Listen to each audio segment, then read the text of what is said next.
Hello ladies and gentlemen, my name is Dietrich and this is a 2013 Acura TSX Sport Wagon with a technology package. Now this is a relatively rare car. Acura only built the TSX Sport Wagon from 2011 to 2014 and they only sold about 10,000 of them total throughout those 4 model years. So today I'm going to review this one just for posterity's sake. We'll have a look at it and see if it would have been worth keeping in production. Apparently it wasn't because they didn't keep building it and somehow Acura is still in business, but regardless. What we are going to do is we'll look at the wagon body style and the styling. We will look at the engine and transmission. We will measure out the cargo space, look at the passenger room, and check out the features on this technology package TSX wagon. And as always, if some of that sounds good and some of it doesn't, check the description below for timestamps. So we will start with the styling, and I think the side profile is probably the best angle on the TSX wagon. It does have very nice lines. It looks like a proper wagon, but you have the nice glass greenhouse, very good sight lines out of the car when you're driving it, and it's a pretty clean design from the side. The front has the unfortunate beak that Acura stuck with for way too long. This isn't the most offensive application of it, but it still reminds you that Acura really went through a long, awkward adolescent phase there from the 2008 TL all the way until they discontinued that thing about 10 years later. The wheels on all TSX Sport Wagons were these 17-inch alloys. I'm sure they looked fine back in 2012 or 2013, but with modernized, they seem sort of small and plain and base model-ish, even though this was not a base model car. But hey, it does have very nice satin finish roof rails, so that adds a little bit more practicality to the long roof wagon. You can put some crossbars up there, strap a lot of fun stuff to the roof, and have a great time. Now we're going to have a look under the hood, and if you bought a TSX sedan when this wagon was being built, you had your choice of a 4-cylinder with an automatic, a 4-cylinder with a manual transmission, or a 3.5-liter V6 with an automatic, which was guaranteed to chirp the front tires every time you went more than about 40% throttle from a stop. However, on the wagon, you only got one possible powertrain combination. That would be the 2.4-liter 4-cylinder, naturally aspirated, 201 horsepower and 170 torques. The engine does do a very good job. It's actually one of my favorite things about this car. Not overly powerful, a little bit lacking in the torque department, but it is just so sweet and so smooth. It really is one of the best 4-cylinder engines you could buy. It's a K-Series Honda. What are you going to do? It's great. The 5-speed automatic does a good job. It shifts smoothly and typically is in the right gear. It would be a lot more fun to have this with a stick shift. There's no question about that, but they would have had very difficult time selling them brand new back then. You can put in the comments all you want about how you would have bought one. The fact of the matter is, you're a liar if you say that, because they probably would have sold 100 of them a year with a manual. It would be very sought after now on the used car market, but people who want stick shifts typically don't buy brand new cars, so that's on you. That's why they only made this one with an automatic. Now we're going to measure out the cargo space on the TSX wagon. So let's see if we can get the power liftgate to work.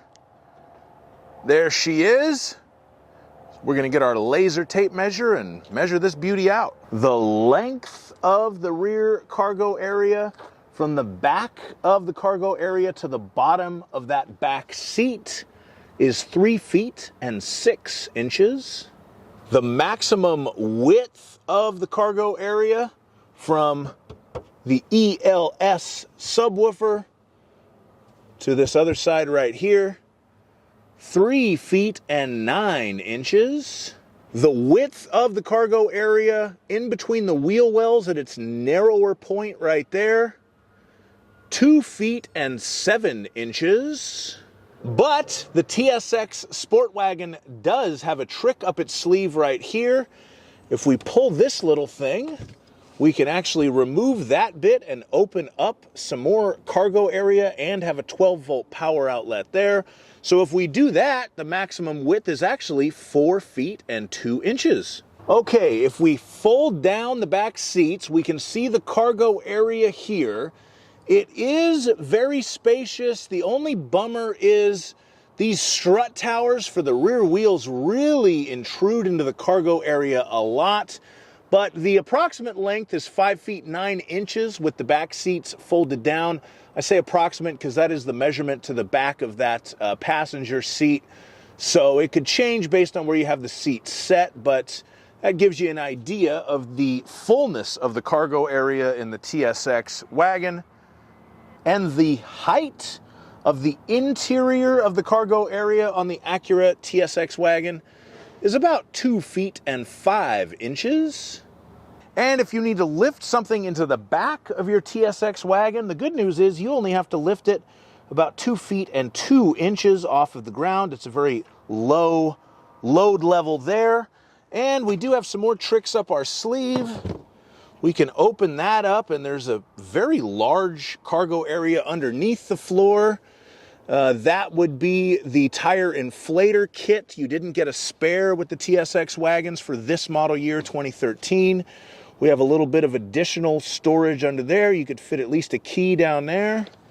So that is the cargo area in the Acura TSX Sport Wagon. Now we are going to check out the passenger space in this TSX wagon, and for this test I used myself. I'm 6'5", so let's see if I can sit behind myself in a 2013 TSX Sport Wagon.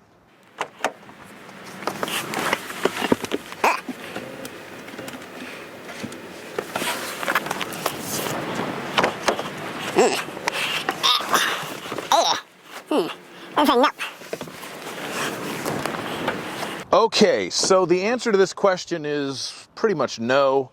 If I hop in here, I have barely enough knee room and barely enough headroom. I'm sitting up very straight, but I tried to give the car the benefit of the doubt, or the best chance that it could have anyway, to make this work.